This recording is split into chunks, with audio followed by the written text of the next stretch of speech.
Hi, this is Scott Garibay, and this is Autumn Garibay. and this is Tala Garibay. and today what we're going to be doing is we're going to talk about Andrew Yang. We're going to talk about American politics. We're going to talk about anime, and we're going to talk about using resources and time effectively. All right, so one of the things that Autumn and Tala have been doing this month is really quite unique. Autumn, do you want to speak to it, or do you? Yeah. Yeah, so we have been doing a drawing challenge. We may have called anime, an emphasis on the May, because we will be drawing anime characters every day throughout the month of May. And we have been doing this for 1 week now. Would you like me to tell them what we're doing now? Yeah, so right now we are drawing Andrew Yang, but in more of an anime style. Indeed. So you guys have. So one of the things I wanted to ask you about is what. Oh yeah, this actually comes from Inktober. Is that correct? Yeah, so the drawing challenge I've done before is Inktober, where you do an ink drawing every day of October. We wanted to do something like that, but for the month of May, and we both very much enjoy anime, so yeah, there was a bit of inspiration from that drawing challenge. All right. So one of the things with anime is you're doing a drawing every single day. And so you have to, and in order to do that, you have to essentially time box it, correct? You have to set a specific amount of time that you're going to work on the drawing for, and then and it can't be too extensive because you need to be completing a drawing each and every day. Is that correct? Yeah, so we have been spending an hour a day on our anime drawings. And this is something I did because I very specifically did not time box anything for Inktober, and it gets very time intensive very quickly. Yeah, absolutely. So one of the things I'm really curious of is so let's talk about so the first thing we did is we just talked about time. So you guys gave yourself a time box, and you need to complete a task in a very specific period of time, and then you also need to sequence those tasks. That is very much like American politics.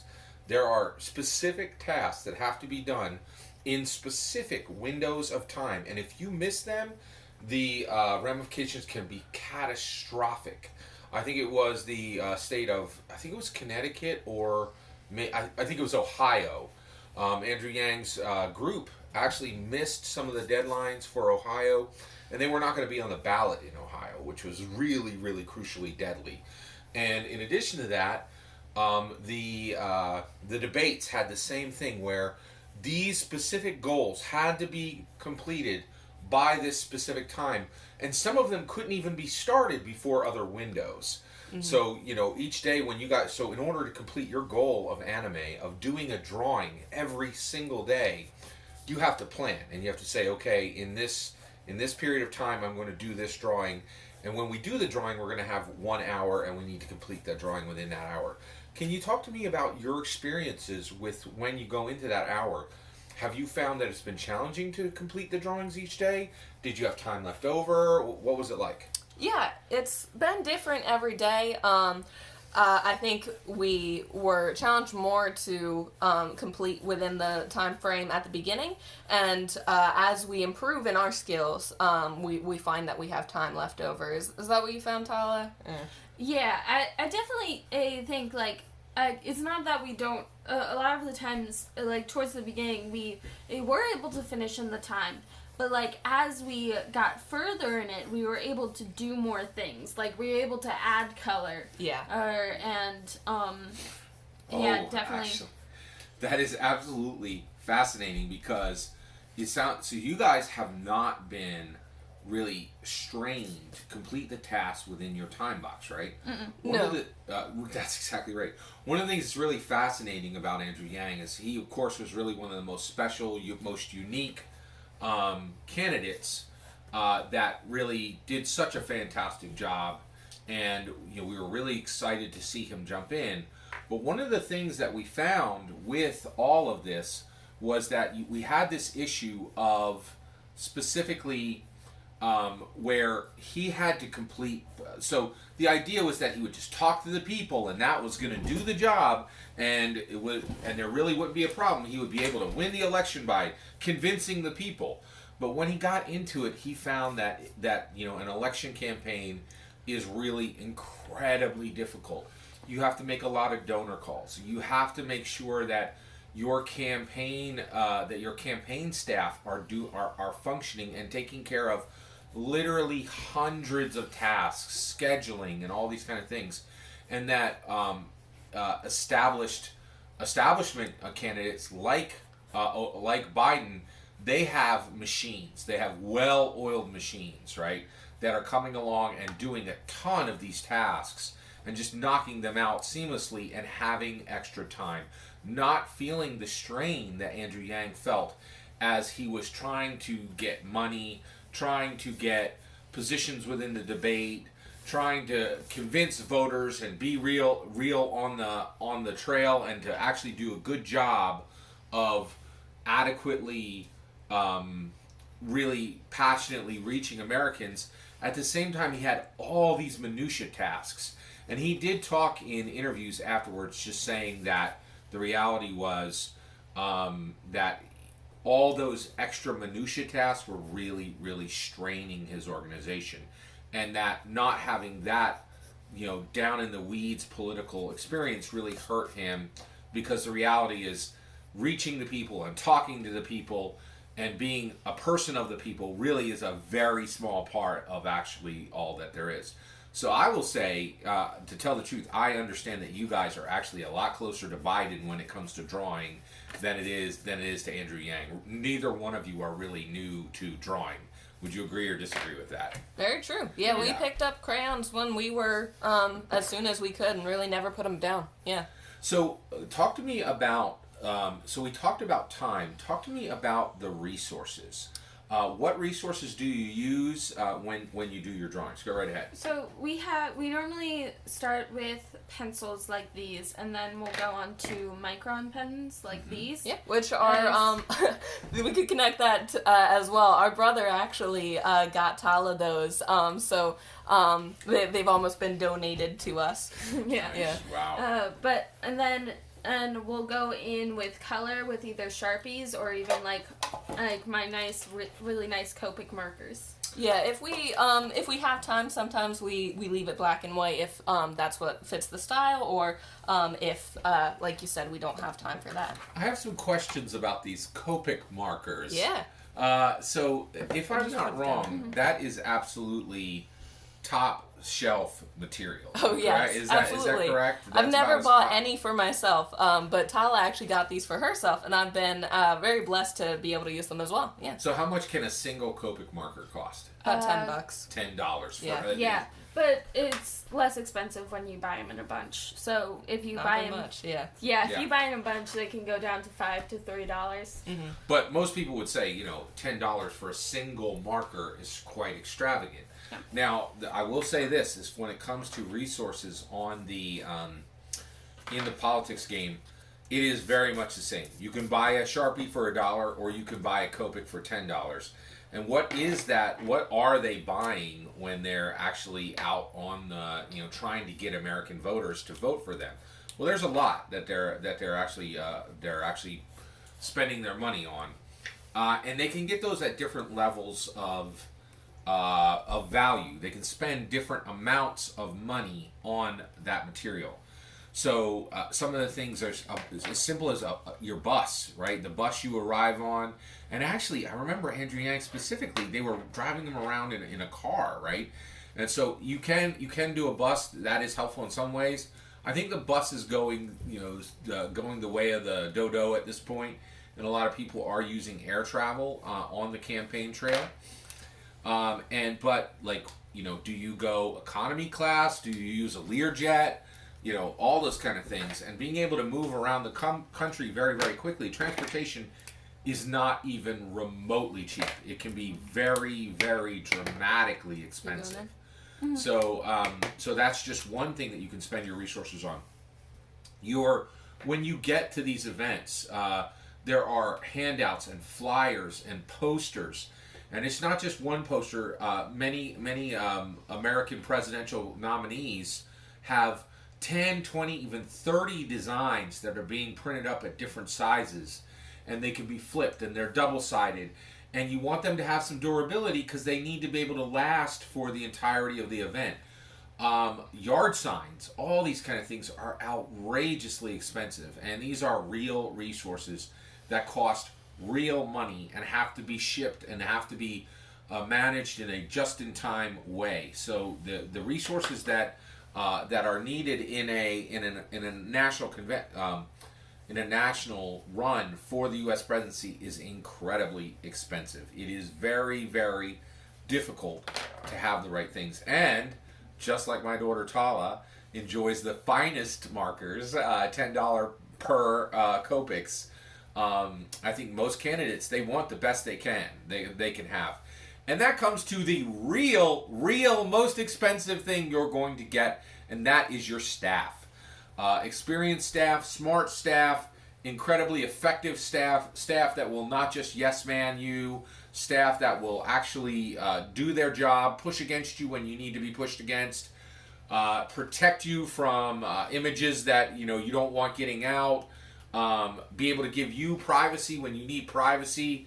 You need some real predator types to do that day in and day out without fail, and grind like there's no tomorrow, because in the presidential race there truly is no tomorrow, and the staff can cost a ton of money.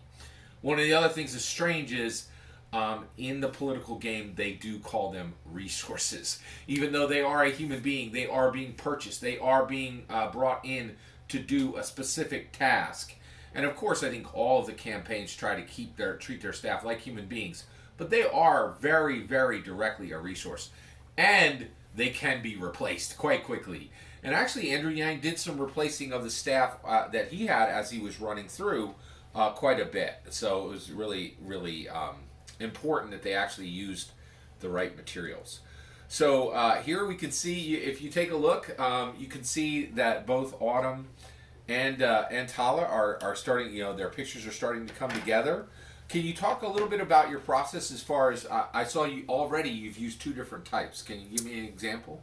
Or just talk about your process? Go ahead. So again, we start out with pencil, and that's really because it can be erased. And then we go over it in pen because it should be much more visible and permanent, and it cannot be erased. So are there things like that? Some okay mistakes and some really not okay mistakes? Absolutely. So in the politics game, one of the things that you will see is that your words are absolutely critical, right? So one of the things is you cannot make a pencil mistake in front of the press. That's the issue, right? So basically, when you're in front of the press, you are writing with micron pen. You are going to make a dark, indelible mark that cannot be erased. So where can your pencil mistakes be made? Not a lot of people know this, but when you're running for president, you work and rework every single bit of your language. And so they are writing in pencil hundreds of hours of practice for the debates, hundreds of hours of practice for the interviews, hundreds of hours of practice in order to make what they're saying effective, safe, entertaining, all that kind of thing. And so they will say these things in front of their own staff, and with their staff, they will make a lot of mistakes, and their staff will say, no, use this word, no, use this inflection, no, you need to dumb that language down, no, you need to bring out your 50-cent words here. And there is practice that is done for each election. Now, I will say this, one of the things that is very sad is that one of the things that we saw is that Andrew Yang's interviewing skills were really top-notch. They were absolutely amazing. He took enemy territory interviews. He went to people who didn't even agree with him and would do those interviews. He did long-form interviews. He did, not kidding, I think he did AMAs that were like 8-10 hours long. right? So he did, and also AMAs, Ask Me Anything, right? So he did long form. He did enemy territory interviews, and the other thing, and he even did multi-format, right? He did podcasts, he did YouTube, all that. It did not matter. In the end, Biden was an absolutely terrible interviewer. He never did I can't remember a single time he ever did an enemy territory interview, and he is not even capable of long-term interviews. He cannot. There's no way you could put Joe Biden on an 8-hour AMA, on Reddit. By the time that 8 hours was done, his campaign would be finished because he would have given so many corn pop stories that he would be finished, absolutely done. So that is a little bit sad that we've actually arrived at that area where even if you have the skills, it's already proven that it's really not going to matter. Now we can see that you guys are actually at the point where you're starting to add color, and that brings me to one of the things I wanted to talk about with what you guys have been working on to point. So actually, all of our viewers, you've been able to see exactly how both Autumn and Tala, because they have the practice, they're able to craft these images rather quickly. And one of the reasons for that is because they have been working on anime. Autumn, at this point, were you at a point where you actually wanted to share some of the other material that you've done? Yeah, so we, as you can see, we've had about 20 minutes to do this. We typically take an hour to draw our anime, and we'll just flip through with you. We've done figures from Fruits Baskets, Black Butler, My Hero Academia, and Cells at Work. And these are all anime series, Japanese animation, correct? That's fine. Yes. Again, this is from a thing called Orin High School Host Club, and some of them are in different notebooks, but you will be able to see speed drawings. That's another thing. You could say this takes a lot of work, but I think some politicians make it look easy, and we did that by, you got to see us draw in real time here. We've sped up the drawings of these to 2 minutes each on my channel. Right, so, and the link to see how all of these are drawn together, and Tala and Autumn draw at the same time, you can see those at the link right below. Yeah. One more time, let's see the Andrew Yang. Yes, and so here we see Andrew Yang's famous scarf, and on this other one we see him with his math hat. These are very iconic. You guys captured him in that anime style, and I'm very impressed with how quickly you guys were able to pull these together. So this is something that Tala and Autumn have been doing together. I've been really proud of it, and I'm really wonderfully delighted to be able to allow you guys to see what they've been working on. We really want to thank you today for allowing us to share this with you. And please, if you get a chance, jump on over to Autumn's channel, where Autumn and Tala have speed drawings, so you'll be able to see them draw an entire 1 hour piece in literally 2 or 3 minutes. Is that right, Autumn? Yep. Absolutely. Yeah, and for an entire week, we have 7 drawings like this, 7 real-time hours, but just 15 minutes, and I would be very appreciative if you gave it a watch. And the other nice thing is they should be coming out all of May. Absolutely, so, one every day in May. Something to look forward to. So we really want to thank you for letting us share this with you. Please consider liking and subscribing, and don't forget to jump over to the link on Autumn's and have a wonderful millennium.